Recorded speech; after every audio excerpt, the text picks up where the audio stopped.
ថា ស្អីទៅដែល render អ្វីទៅធ្វើឲ្យផ្ទៃដីនឹងចេះគឺអ្នកប្រយោគខាងមុខនេះគេថា active clause ហ្នឹងវាបញ្ជាក់ឲ្យ the whole sentence បញ្ជាក់ឲ្យប្រយោគខាងមុខពេញតែម្ដង state that អញ្ចឹងអា that ហ្នឹងគេថា that clause និយាយសេពេញគឺ state that អញ្ចឹងអា that រហូតដល់ទាំងអស់ហ្នឹងគឺជា noun clause active clause នៅក្នុង active clause ហ្នឹង active clause ហើយនៅក្នុង active clause វាមានពី previously capture ហ្នឹងវាជា active clause reduction ដល់ពេលគេលុប clause ទៅវានៅត្រឹមតែ capture តែប៉ុណ្ណឹង Chem Edu គេហាត់ទំព័រសិក្សាភាសាអង់គ្លេសដំបូងគេនៅកម្ពុជាជួសស្វាគមន៍អ្នកសិក្សាទាំងគ្នាចូលមកកាន់វីដេអូអត្ថបទកាសែតដែលខ្ញុំនឹងដកស្រង់អត្ថបទកាសែតមួយហើយយើងនឹងស្វែងយល់មករៀនពាក្យរៀន clear ហើយនឹងរំលឹកចំណុចវេយ្យាករណ៍មួយចំនួនដែលខ្ញុំនឹងព្យាយាមវិភាគជូនដើម្បីបងងាយក្នុងការអានវាទាមទារបងចេះច្រើនទៅលើពាក្យណាអញ្ចឹងពាក្យសំខាន់នឹងចាំបាច់មែនទែនហើយសម្រាប់ចំណុចវេយ្យាករណ៍គឺសំខាន់ដែរសម្រាប់បងដែលចង់បកប្រែអញ្ចឹងត្រូវចេះចំណុចវេយ្យាករណ៍ថាកន្លែងនេះគេសេមិនហើយក៏ត្រូវសេអញ្ចឹងយើងត្រូវដឹងយើងត្រូវចេះតែចំណងជើងនេះខ្ញុំដកពីកាសែត The Khmer Times ដែលមានចំណងជើងថា Cambodia faces severe crisis from millions of unexpected Thai cluster bombs face ជាគេសាប់ណា face មានតែប្រឈមជួបណា severe crisis យើងហ្នឹងឯងពាក្យ crisis ជានាមមានន័យថាវិបត្តិដល់ពេល severe មាន serious ដែលធ្ងន់ធ្ងរដែលខ្លាំងក្លាណាវិបត្តិធ្ងន់ធ្ងរវិបត្តិខ្លាំងក្លា millions មាន S មានរាប់លាន 1 million មាន1លានតែ millions មាន S មានរាប់លាន unexploded ណា unexploded កន្លែងជាគុណនាមមានន័យថាដែលវាមិនទាន់ផ្ទុះណាឧទាហរណ៍ explode មានផ្ទុះ exploded ដល់ពេល unexploded មិនទាន់ផ្ទុះ Thai cluster bombs ឬក៏ cluster munitions អញ្ចឹងក៏បានដែរពាក្យ cluster bomb មានថាគ្រាប់បែកចកោមថែមថៃគឺរបស់ថៃអញ្ចឹងប្រទេសកម្ពុជាប្រឈមនឹងវិបត្តិធ្ងន់ធ្ងរដោយសារតែគ្រាប់បែកចង្កោមរបស់ថៃដែលមិនទាន់ផ្ទុះ millions រាប់លានគ្រាប់ជិះថាគ្រាប់បែកនេះវាច្រើនលានគ្រាប់ណាដែលវាអត់ទាន់ផ្ទុះទេតែវាមិននៅលើទឹកដីខ្មែរយើងអញ្ចឹងទៅ9កំ plei ខ្ញុំបើកមុខកញ្ចក់មួយវគ្គសិក្សារបស់យើងឥឡូវមានការបញ្ចុះតម្លៃ 50% ដូចបានឃើញណាគឺមានការបញ្ចុះតម្លៃវគ្គសិក្សាមួយចំនួនរហូតដល់ 50% អញ្ចឹងបងដែលចាប់អារម្មណ៍អាចធ្វើការចុះឈ្មោះបានទោះមានការ promotion ពិសេសហើយបងអាចចូលមកកាន់ទំព័រ kedu-learning.com នៅបាខាងលើនោះបងមានពាក្យគណនីខ្ញុំឬក៏នៅក្នុងចិត្តទងជាតិនៅក្នុងទូរស័ព្ទដៃណាបងអាចចូលបង្កើតគណនីសិនមកហើយក្រោយពីបង្កើតតាមការណែនាំបងអាច log in គណនីហើយក្រោយពី log in គណនីបងចូលមកកាន់វគ្គសិក្សាដែលបងចាប់អារម្មណ៍ឬចង់សិក្សាឧទាហរណ៍បងចាប់អារម្មណ៍វគ្គសិក្សាមួយនេះណាបញ្ចុះតម្លៃហើយនៅប៉ុណ្ណេះបងចុចលើពាក្យ buy course ដែលនៅលើវគ្គហ្នឹងមកហើយគឺនេះតម្លៃពេញគឺយើងបានបញ្ចុះរួចរាល់គឺនៅតែ$17កន្លះទេអញ្ចឹងបងអាចរើសវាទូទាត់មកដើម្បីបង់ប្រាក់ណាបងអាចយកទូរស័ព្ទគណនីធនាគារនឹង scan ហើយបង់តាមតម្លៃដែលបានដាក់ជូនហើយ screenshot វិក័យប័ត្រទុកក្នុងវិក័យប័ត្រមានលេខកូដវិក័យប័ត្រឬក៏លេខ TID ហើយកន្លែងនេះបងចុច upload វិក័យប័ត្រអញ្ចឹងមានថាបញ្ចូលលេខកូដនិង upload វិក័យប័ត្រដែលបាន screenshot ហើយបងចុចលើពាក្យដាក់ស្នើដែលនៅខាងក្រោមខាងស្ដាំដៃក្រោយពីដាក់ស្នើហើយក្រោយពីយើង approve បងអាចចូលសិក្សាបានឬក៏មើលលម្អិតនៅក្នុងចំណងជើងវីដេអូនេះក៏បានដែរណាគឺការ promotion របស់យើងមានកំណត់ណាត្រឹមថ្ងៃ11ខែសីហាឆ្នាំ2026នេះប៉ុណ្ណោះអញ្ចឹងបងតែចាប់អារម្មណ៍វគ្គបញ្ចុះតម្លៃណាអាចធ្វើការចុះឈ្មោះបានលឿនទាន់ការផ្ដល់ជូនមានកំណត់ The first paragraph millions of unexploded cluster submunitions deployed by Thai forces continue to drive severe humanitarian and socio-economic crisis across Cambodia's border region, rendering thousands of square kilometers agricultural land and residential areas unusable អញ្ចឹង million ដដែលណារាប់លានគេអាចនិយាយថា cluster bombs cluster sub munitions ឬក៏ cluster munitions ក៏បានដែរមែនណាគ្រាប់បែកចកោមយើងវាមានពាក្យវិចារណា cluster bombs cluster munitions ឬក៏ cluster sub munitions អញ្ចឹងគ្រាប់បែកចង្កោមរាប់លានគ្រាប់ដែលបន្ទាប់ផ្ទុះ deploy by Thai forces អញ្ចឹងមក clear នេះ deploy by Thai forces មានន័យថា which were deployed by Thai forces កន្លែងនេះគឺជា adjective clause ណាបង adjective clause ហ្នឹងគឺបញ្ជាក់ឲ្យអីគេបញ្ជាក់ឲ្យនៅ cluster submunition ណាបញ្ជាក់ថា cluster submunition ហ្នឹងមិនគឺដែលត្រូវបានប្រើប្រាស់ deploy មាន use ណាដែលត្រូវបានប្រើប្រាស់ដោយកម្លាំងយោធាថៃកម្លាំងយោធាថៃអញ្ចឹងពេលគេកាត់គេលុបវិញចោលគេលុបវើចោលអញ្ចឹងទៅវា deploy ទេអញ្ចឹងគេហៅថា adjective clause reduction ការកាត់ clause ណាការកាត់ clause ឲ្យវាខ្លីអញ្ចឹងវានៅតែប៉ុណ្ណេះអញ្ចឹងយើងប្រែដែលហើយវាជា passive យើងប្រើ passive ធម្មតាមកដែលត្រូវបានប្រើប្រាស់ដោយកម្លាំងយោធាថៃនៅតែបន្ត dry severe dry មានថា to cause to make ណានៅតែបង្កឲ្យឬក៏បណ្ដាលឲ្យក៏បានដែរណាវិបត្តិ humanitarian មនុស្សធម៌ socio economic សង្គមនិងសេដ្ឋកិច្ចអញ្ចឹងមានថានៅតែបង្កជាវិបត្តិអីគឺវិបត្តិមនុស្សធម៌សង្គមនិងសេដ្ឋកិច្ចធ្ងន់ធ្ងរ across Cambodia's border region ណា border region មានតំបន់ព្រំដែន Cambodia របស់ប្រទេសកម្ពុជាអញ្ចឹងនៅទូទាំងតំបន់ព្រំដែនឬក៏តំបន់ជាប់ព្រំដែនរបស់ប្រទេសឬក៏តំបន់តាមដោយព្រំដែនអញ្ចឹងក៏បានដែរណារបស់ប្រទេសកម្ពុជា re-rendering thousands of square kilometers re-render មានថា make ណាបង្កឲ្យដល់ពេលវាទៅសេកាត់ហ្នឹងមានថា re-rendering អញ្ចឹងបង្កឲ្យផ្ទៃដីកសិកម្មនិងតំបន់ដែលមានប្រជាពលរដ្ឋរស់នៅគេថា residential areas តំបន់ដែលមានប្រជាជនរស់នៅណា thousands of square kilometers រាប់ពាន់គីឡូម៉ែត្រការ៉េ square kilometers មានថាគីឡូម៉ែត្រការ៉េណាដល់ពេល thousand មានថារាប់ពាន់ unusable មិនអាចប្រើប្រាស់បានណាមិនអាចប្រើប្រាស់ឧទាហរណ៍ដីកសិកម្មគឺយើងអាចទៅដាំស្រែធ្វើចំការបានណាហើយ residential area មួយចំនួនគឺយើងអាចទៅរស់នៅបានណាដោយសារតែវាផលប៉ះពាល់បែបហ្នឹងអញ្ចឹងកន្លែងនេះហួរណាកន្លែងក៏គេកាត់ clause ដែរណារហូតដល់នេះហ្នឹងក៏ជា adjective clause reduction ដែរណាតែ adjective clause reduction នេះគឺវាបញ្ជាក់ឲ្យ the whole sentence ណាវាជាប្រភេទគេហៅថាnon restrictive relative clause មាន comma ក៏ប៉ុន្តែបើគេកាត់គេថា which renders ណាមានន័យថាស្អីទៅដែល render អ្វីទៅធ្វើឲ្យទៅដីនឹងអញ្ចេះគឺអ្នកប្រយោគខាងមុខនេះ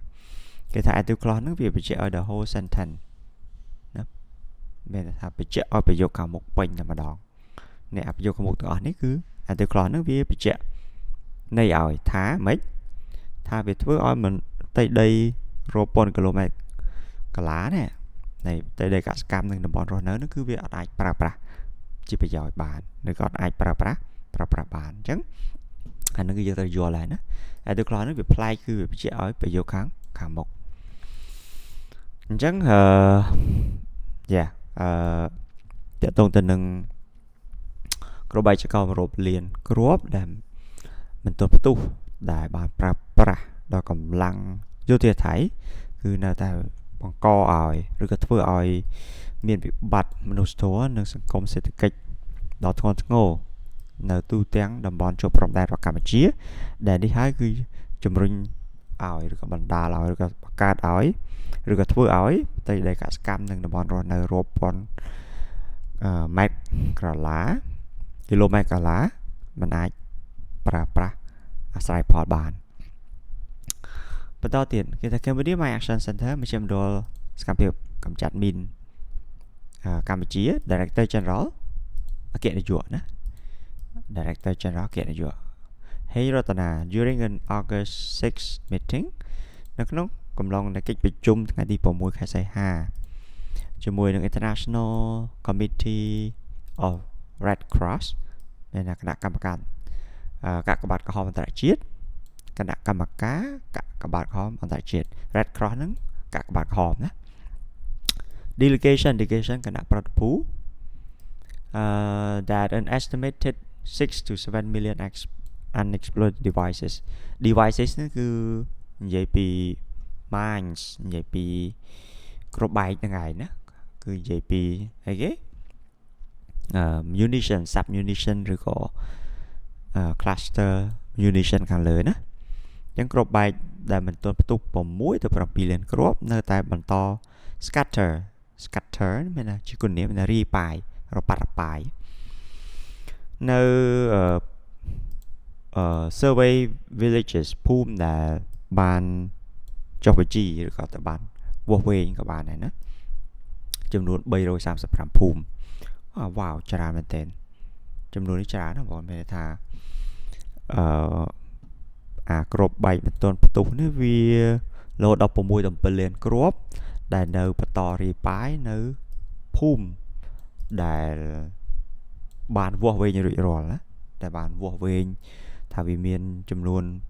ប្រមាណភូមិដែលប៉ះពាល់ណារហូតដល់335ភូមិអញ្ចឹងបើយោងតាមអគ្គនាយករបស់ស៊ីម៉ាឬក៏ហៅកាត់ថាស៊ីម៉ាណាអង្គភាពសកម្មភាពកម្ចាត់មីនណាហៅកាត់ថាស៊ីម៉ាហ្នឹងគឺបានដឹងដែលកន្លែងនេះដែលខ្លះណាបងដែលខ្លះរបស់ non class អញ្ចឹង that អីនេះគឺជា non class ណានិយាយទៅគាត់មាន said that អ្នកហេងរតនា said that អញ្ចឹងអា that ហ្នឹងគេហៅ that class និយាយសេពេញគឺ said that ចាអញ្ចឹងអា that រហូតដល់ទាំងអស់ហ្នឹងគឺជា non class វាដើរទៅជានាមនៅពីក្រោយគេសាប់សេតនឹងឯង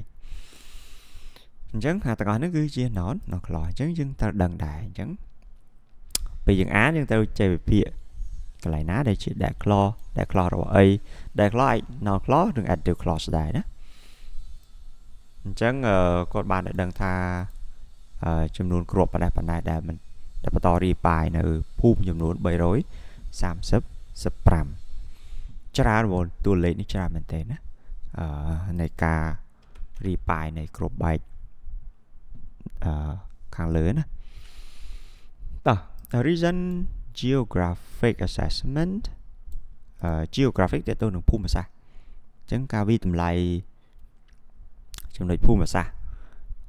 គឺកំណត់បាន identify មានរកឃើញឬក៏កំណត់បាននៅ 5,348 contaminated sectors sector មានតំបន់ area contaminated មានតំបន់ដែរបើយើងនិយាយថាតំបន់ដែលរងផលប៉ះពាល់ណាពាក្យ contaminated ហ្នឹងណាដែលវារងផលប៉ះពាល់ដោយសារអីនេះដោយសារគ្រាប់បែកចង្កោមមិនទាន់ផ្ទុះខាងលើណាប្រមាណលានគ្រាប់នេះណាអញ្ចឹងពាក្យថា contaminated sectors មានតំបន់ដែលវាមានគ្រាប់មិនទាន់ផ្ទុះគ្រាប់បែកចង្កោមមិនទាន់ផ្ទុះណានឹងគេហៅថាតំបន់ដែលមានគ្រាប់បែកចង្កោមមិនទាន់ផ្ទុះរហូតដល់ 5,348 ទីតាំងដែលមាន cluster bombs ឬក៏ cluster munition ដែលមានគ្រាប់បែកចង្កោមនឹងសរុបប្រមាណជា 3,858 ទីតាំង covering ដែលគ្រប់ទៅ10លើ 2,700 square kilometers ទៅលើផ្ទៃកន្លា 2,700 ម៉ែត្រការ៉េ Another 14 frontline border villages ភូមិដែលនៅជួរបន្ទាត់ព្រំដែនណាពាក្យថា front line មានថាដែលពាក្យ front line ជាគុណនេះមានថាសំខាន់ណាដែលវាសំខាន់ដែលនៅទីតាំងហ្នឹងវានៅជាភូមិមួយដែលជួរព្រំដែនជាទីតាំងសំខាន់ដែលរងផលប៉ះពាល់ណាគឺអត់ទាន់បានធ្វើការវាស់វែងនៅឡើយទេអញ្ចឹងនិយាយថាបើយើងតាមការវាស់វែងភូមិសាស្ត្រគឺកំណត់ឲ្យឃើញនៅផ្នែកsector នេះនិយាយថាផ្នែកឬក៏តំបន់ក៏បានដែរណាឬក៏តំបន់ចំនួន 5348 តំបន់ដែលមានក្របបែកចង្កោម accounting for នេះ equal ណាវាស្មើនឹងណាវាស្មើនឹងចំនួន 3858 ទីតាំងណាអញ្ចឹងមានន័យថាកន្លែងនេះគេចង់ប្រហែលជាគេចង់មានន័យថាចេះតំបន់ដែលរងផលប៉ះពាល់ដោយសារក្របបែកចង្កោមនេះគឺកំណត់ឃើញទៅវា 5000 ប៉ុន្តែតំបន់ដែលមាន cluster munitions នេះវាមាន 3858 ណាមានតែតំបន់សរុបវា 5000 ប៉ុន្តែតំបន់ដែលមានក្របបែកចង្កោមនេះវាស្មើនឹង 3858 ក្នុងចំណោម 5000 ខាងលើនេះហើយកន្លែងចាប់ពី covering nearly 2700 square kilometers កន្លែងគឺជា active claw ហើយបង active claw reduction ដល់ពេលគេសេកាត់ទៅបើយើងទៅសេពេញវា which ឬក៏ dead covers ណា dead covers ប៉ុន្តែដល់ពេលកាត់ទៅវានៅតែ that is covering ណាអញ្ចឹងសេចេះចុះអញ្ចឹងមានន័យថាមានន័យថាក្នុងតំបន់ដែលវាស់វែងឬក៏តំបន់ដែលគេកំណត់អត្តសញ្ញាណហ្នឹងវាមានទំហំប៉ុណ្ណេះហើយទំហំសរុបជាក់ស្ដែងវាប៉ុណ្ណេះហើយដែលអាទំហំ 2800 ម៉ែត្រកាឡានេះគឺគេស្នើលើពីតំបន់ដែលទទួលរងផលប៉ះពាល់តំបន់ដែលមានផលប៉ះពាល់ដោយសារក្របបែកដោយសារការប្រយុទ្ធគ្នាអញ្ចឹងទៅអញ្ចឹងវាសរុបមកវាស្មើប៉ុណ្ណេះអញ្ចឹងពេលគេសេកាត់វានៅតែ covering នេះណានឹងគេហៅ active claw reduction វាបញ្ជាក់ឲ្យនេះ sector ខាងលើនេះទំហំខាងលើណាសរុបទៅវាឃើញប្រហែលម៉ែត្រកាឡាប្រហែលការ៉េអញ្ចឹងយើងមើលតិចទៀតមកបងអញ្ចឹងគេថាម៉េច Ratana told the delegation led by ICRC safety advisor Alan S.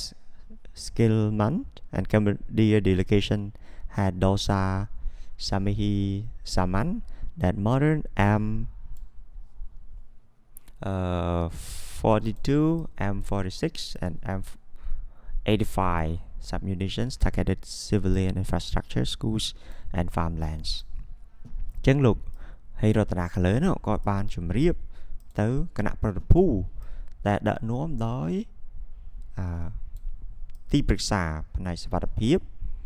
របស់ ICRC នោះគឺគណៈកម្មការកាកបាទខំអន្តរជាតិខាងលើណានិង Cabinet Delegation Head និងប្រធានគណៈប្រតិភូរបស់កម្ពុជាគឺលោកដូសានេះឈ្មោះរបស់គាត់អញ្ចឹងអាកន្លែង LED ហ្នឹងគឺនៅដែរហ្នឹង LED ហ្នឹងគឺ lead LED ហ្នឹង dead clause របស់ active clause ហ្នឹងឯងណាបង dead clause របស់ active clause ណា delegation which was led LED ណា by អីទាំងអស់ហ្នឹងណារហូតដល់សាមញ្ញហ្នឹងណានិយាយទៅបើសេកាត់ទៅវាតែប៉ុណ្ណឹងតែសេកាត់ទៅវានៅត្រឹមតែ LED ហ្នឹងហើយនេះអានេះប្រយោគពេញ active clause ហ្នឹងបើសេពេញគឺអញ្ចឹងតែដល់ពេលយើងកាត់យើងលុបអាពីរនេះចោលអញ្ចឹងវានៅតែ LED lead មកពីគេសាប់ lead LED អញ្ចឹងនេះគឺ active clause reduction ហើយយើងកាត់ clause អញ្ចឹងមានថាគណៈប្រតិភូនេះគឺដឹកនាំដោយណាអ្នកដឹកនាំដោយលោក safety advisor នេះហើយនឹង cabinet delegation head នេះប្រធានគណៈប្រតិភូនេះណាអញ្ចឹងអាមកកញ្ចប់នេះ វាជា active clause reduction វាជា non restrictive clause ចឹងគេប្រើ comma ណាគេប្រើ comma គេប្រើក្បៀសមុខក្រោយណាចឹងគេបញ្ជាក់ថាដាក់នាំដោយណាគឺដាក់នាំដោយទាំងអស់នេះ that នេះគឺ that clause ទេ that clause រហូតដល់ចុងបញ្ចប់នេះ that clause របស់ non clause that clause ដែរប៉ុន្តែវាខុសពីឥឡូវណាវាជា that clause របស់ non clause វិញthat clause របស់ non clause ណានេះអា that រហូតដល់នេះអាលើ that clause របស់ active clause អានេះ that clause របស់ non clause អញ្ចឹងទម្រង់វាអញ្ចឹង that modern AA នឹងជាប្រធាន targeted នឹងគេសាប់ civil infrastructure នេះគឺជា object កម្មបត្តិអញ្ចឹងនេះទៅ9ចំណាំព្រោះហ្នឹងបើយើងអត់មើលទេយើងអាចច្រឡំដែរអញ្ចឹងគាត់បានប្រាប់ AA នឹង that នេះថាគ្រាប់បែកចកោម M42 46 85ហ្នឹងគឺ targeted មានន័យថាវាកំណត់គោលដៅឬក៏កំណត់ទីតាំងណាទៅលើទីតាំងហេដ្ឋារចនាសម្ព័ន្ធ civil សាលារៀននិងផ្ទៃដីកសិកម្ម He characterized the targeting as a calculating strategy to destabilize Cambodia's border economy, violating Convention on Cluster Munition.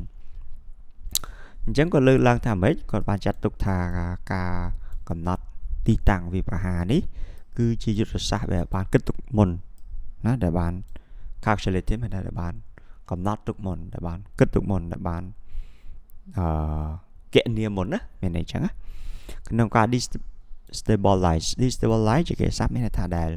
ធ្វើឲ្យរង្គោះរង្គើធ្វើឲ្យមានអស្ថិរភាពទៅលើសេដ្ឋកិច្ចតាមបណ្ដោយព្រំដែនរបស់កម្ពុជាដែលនេះគឺវារំលោភបំពានទៅលើអនុសញ្ញាស្តីពីក្របបែកចង្កោម Convention on Cluster Munitions អនុសញ្ញាសន្ធិសញ្ញាស្តីពីក្របបែកចង្កោមអញ្ចឹងនេះគឺជាអ្វីដែលគាត់បានលើកឡើងណាកន្លែងដែល clause ដែរហើយដែល clause ទៀតហើយប៉ុន្តែដែល clause សំទោស active clause reduction ទៀតដែរណា active clause reduction which violates ណាអានេះវាបញ្ជាក់ឲ្យប្រយោគខាងមុខវាទាំងមូលនេះរដល់ he នេះប្រយោគខាងមុខ he នេះគឺអា violate នេះគឺវាជា active clause វាបញ្ជាក់ឲ្យ the whole sentence ណានៅពីមុខវាអញ្ចឹងពេលគេកាត់គេលុប which គេលុប which ចោលបើគេសាប់គេថែម ing ណាគេសាប់ថែម ing មកវាទៅនៅតែប៉ុណ្ណេះ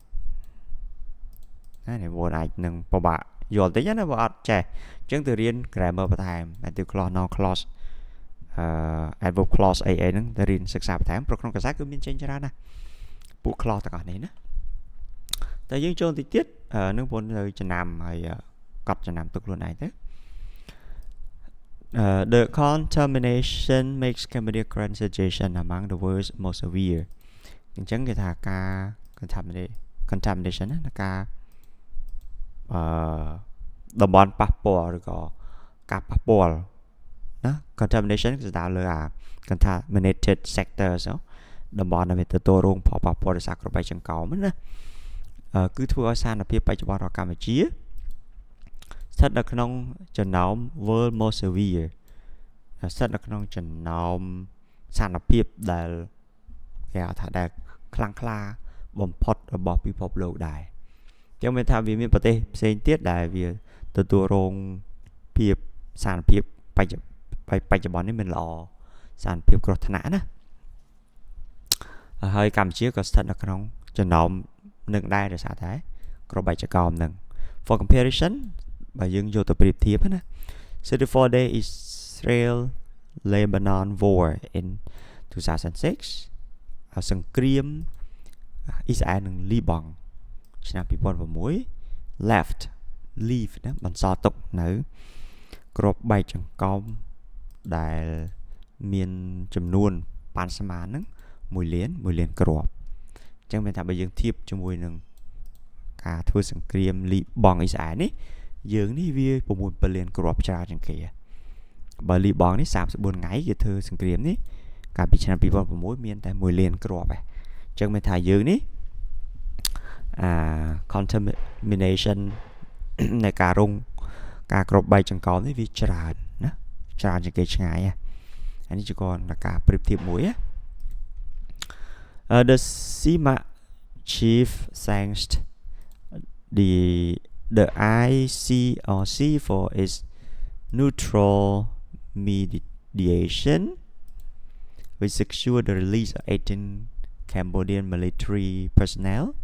previously captured by Thai forces following a ceasefire អញ្ចឹងប្រធានស៊ីម៉ាឬក៏អគ្គនាយករបស់ស៊ីម៉ាណាសាំងមានអរគុណទៅកាកបាទក្រហមអន្តរជាតិគណៈកម្មការកាកបាទក្រហមអន្តរជាតិនៅការសម្របសម្រួល neutral មានថាឥតលំអៀងណាមាននៅកណ្ដាលណា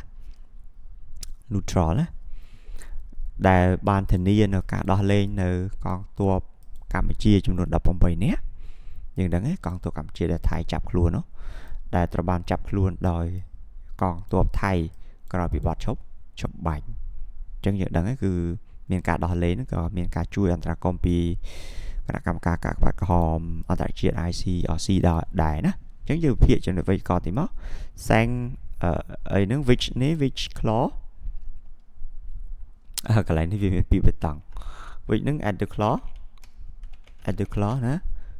which secure which អីគេគឺ its neutral mediation ហ្នឹងឯងណា which secure ដែលបានជួយធានាអញ្ចឹង at the claw ទាំងអស់នេះគឺ at the claw នៅក្នុង at the claw នោះវាមាន at the claw ទៀតក្នុង at the claw which រហូតដល់ personnel នេះមាន at the claw previously at the claw គាត់ថាវាកាត់វា reduction ណាវាកាត់ទៅវានៅតែ previously capture who were previously captured បើសេពេញណាគឺយើងសេបែបនេះដល់ពេលយើងលុបគេហៅថា reduce វាទៅណាគឺយើងនៅត្រឹមតែ previously captured by Thai forces នេះណាដែលចាប់ខ្លួនដោយកងយោធាថៃក្រោយពីបទឈប់បាញ់ណាអញ្ចឹងគឺ active clause នៅក្នុង active clause ហ្នឹង active clause ហើយនៅក្នុង active clause វាមានពី previously capture ហ្នឹងវាជា active clause reduction ដល់ពេលគេលុប clause ទៅវានៅត្រឹមតែ capture តែប៉ុណ្ណឹងអញ្ចឹងណាបងយល់អត់អញ្ចឹងគឺវាស្មុគស្មាញអញ្ចឹងបើយើងអត់ចេះចំណុចវេយ្យាករណ៍ណាអញ្ចឹងយើងអត់យល់ថានឹងវាបញ្ជាក់ន័យឲ្យណាអាណាឲ្យណាទេអ្វីទាំងអស់នេះគឺវាបញ្ជាក់ន័យឲ្យ neutral mediation ការសម្របសម្រួលអលំអៀងនេះដល់ពេល capture previously capture ហ្នឹង article reduction នេះបញ្ជាក់ន័យឲ្យ18នាក់ដែលជាកងទ័ព military personnel ខាងលើនេះណាអានោះគឺប៉ុណ្ណឹង However Ratana urged the international body to continue supporting displaced civilians returning home hold Thailand accountable for the destruction of domestic property and pressure Bangkok to adhere to international treaties banning cluster munitions and chemical weapons ទោះបីជាបែបនេះក៏ដោយលោកហេរតនាក៏ជំរុញឲ្យអង្គភាពអន្តរជាតិមួយនេះគឺ ICRC នឹងឯងណាគណៈកម្មការកាកបាទក្រហមណាគណៈកម្មការកាកបាទក្រហមអន្តរជាតិណាបន្តគ្រប់គ្រងប្រជាពលរដ្ឋភៀសសឹក displaced civilian ណាប្រជាពលរដ្ឋភៀសសឹកឲ្យអាចត្រឡប់ទៅផ្ទះរបស់ពួកគេវិញក៏ដូចជា hold Thai accountable ណាធ្វើឲ្យថៃនឹងជាអ្នកទទួលខុសត្រូវណាទៅលើការបំផ្លិចបំផ្លាញទ្រព្យសម្បត្តិប្រជាពលរដ្ឋនិងដាក់សម្ពាធទីក្រុងបាងកកឲ្យ adhere ឲ្យគោរពតាមដោយអនុវត្តតាមណានៅសន្ធិសញ្ញាអន្តរជាតិអនុសញ្ញាអន្តរជាតិដែលប្រឆាំងនឹងការប្រើប្រាស់ក្របបែកចង្កោមនិងអាវុធមិនទាន់ផ្ទុះផងដែរជំនឿថាលោកហេងរតនាក៏បានជំរុញឲ្យស្ថាប័នអន្តរជាតិខាងលើនេះដែលជា ICRC នេះបន្តគ្រប់គ្រងប្រជាពលរដ្ឋភៀសសឹកឲ្យថៃទទួលខុសត្រូវទៅលើការបំផ្លិចបំផ្លាញទ្រព្យសម្បត្តិ ណាប្រជាពលរដ្ឋក៏ដូចជាដាក់សម្ពាធអញ្ចឹងជំរុញ3ទី1គឺcontinue to support អានេះ1ហើយ hold នេះ2ហើយដល់ពេល pressure នេះ3ហើយណា ban នេះ ban នេះបើសិនជាសេពេញវាជា add clause action សំទោ add clause action ហ្នឹងគឺ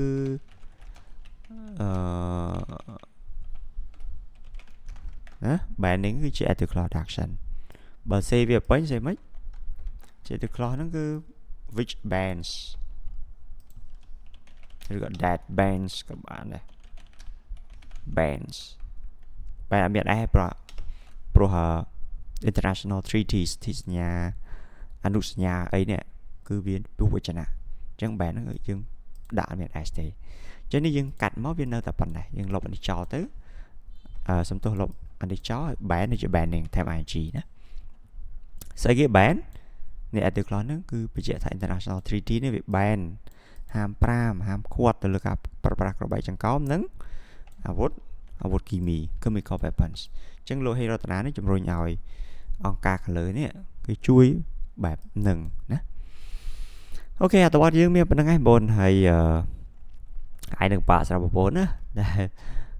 ដែលធ្លាប់រៀនវេយ្យាករណ៍អញ្ចឹងខ្ញុំចូលបងប្អូនទៅរៀនចំណុចវេយ្យាករណ៍ add clause ហើយឡើងវិញ add clause adduction that clause noun clause អីណាទៅសិក្សាឡើងវិញព្រោះអាចពិបាកសម្រាប់បងប្អូនដែរហើយខ្ញុំមានប៉ុណ្្នឹងឯងណាសម្រាប់ព័ត៌មានរបស់យើងហើយយើងចាប់ជួបគ្នាវីដេអូឃ្លីបក្រោយៗទៀតអរគុណនិងជម្រាបលា